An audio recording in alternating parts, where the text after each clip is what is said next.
جی ناظرین، سب سے پہلا سوال ہے کہ اللہ رب العزت نے کتے کی پیدائش کس طرح فرمائی؟ جس کا جواب ہے کہ جب اللہ رب العزت نے حضرت آدم علیہ السلام کا پتلا مبارک تیار فرمایا تو فرشتے اس پتلے مبارک کی زیارت کرنے کے لیے آتے تھے، مگر شیطان حسد کی آگ میں جل گیا۔ ایک مرتبہ شیطان نے بغض اور کینے میں آ کر اس پتلے مبارک پر تھوک دیا، اور یہ تھوک حضرت آدم علیہ السلام کی ناف مبارک کے مقام پر پڑا۔ تو اللہ رب العزت نے حضرت جبرائیل علیہ السلام کو حکم دیا کہ اس جگہ سے اتنی مٹی نکال کر اس مٹی کا کتا بنا دے۔ چنانچہ اس شیطانی تھوک سے ملی ہوئی مٹی کا کتا بنا دیا گیا، تو اس طرح کتے کی پیدائش وجود میں آئی۔ اور یہ کتا آدمی سے منحوس اس لیے ہے کہ مٹی حضرت آدم علیہ السلام کی ہے، اور یہ پلید اس لیے ہے کہ شیطان کا تھوک اس مٹی کے ساتھ ملا ہوا ہے۔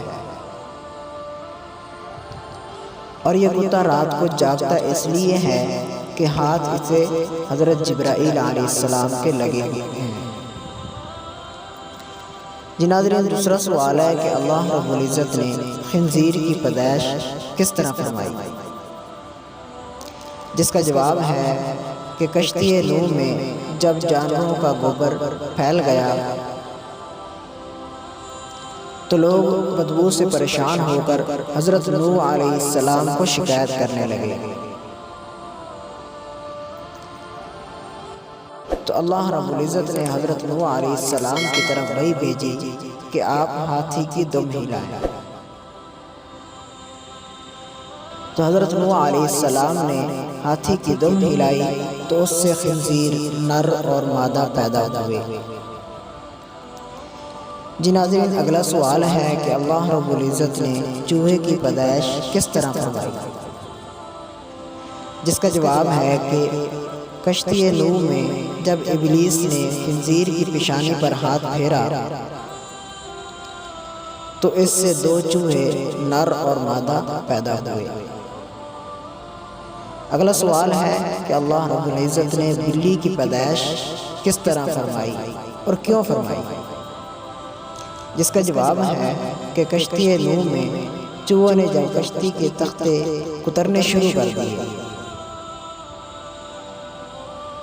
تو حضرت نوح علیہ السلام نے بارگاہ الہی میں التجا کی، تو اللہ رب العزت نے حکم دیا کہ شیر کی پیشانی پر آپ ہاتھ پھیریں۔ تو حضرت نوح علیہ السلام نے جب شیر کی پیشانی پر ہاتھ پھیرا تو شیر نے ایک چھینک ماری، تو جس سے بلی کا جوڑا پیدا ہوا، جس کی وجہ سے چوہے دبک کر بیٹھے رہے۔ اگلا سوال ہے کہ حضور صلی اللہ علیہ وسلم کا وہ کون سا گدھا تھا جو صحابہ کرام رضی اللہ تعالی عنہم کو بلا کر لانے کا کام کرتا تھا؟ جس کا جواب ہے کہ وہ آپ صلی اللہ علیہ وسلم کا یعفور نامی گدھا تھا، جسے حضور صلی اللہ علیہ وسلم صحابہ کرام میں سے بلانا چاہتے تو اس گدھے کو بھیج دیتے، اور یہ گدھا جا کر اس کے دروازے پر اپنا سر مارتا۔ جب صاحب خانہ بہر آ جاتے تو یہ اپنے سر سے اشارہ کرتا کہ حضور صلی اللہ علیہ وسلم آپ کو یاد فرما رہے ہیں۔ اگلا سوال ہے کہ حضور صلی اللہ علیہ وسلم کا وہ کون سا گدھا تھا جس کی نسل سے ہر گدھے کو انبیاء کرام کی سواری کا شرف ملا؟ جس کا جواب ہے کہ فتح خیبر کے موقع پر حضور صلی اللہ علیہ وسلم کے حصے میں ایک گدھا آیا، آپ صلی اللہ علیہ وسلم نے اس کا نام پوچھا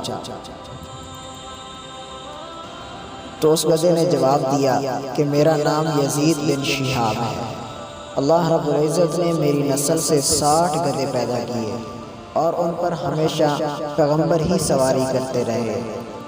اب اس نسل میں سوائے میرے اور پیغمبروں میں سے سوائے آپ صلی اللہ علیہ وسلم کے کوئی باقی نہیں ہے۔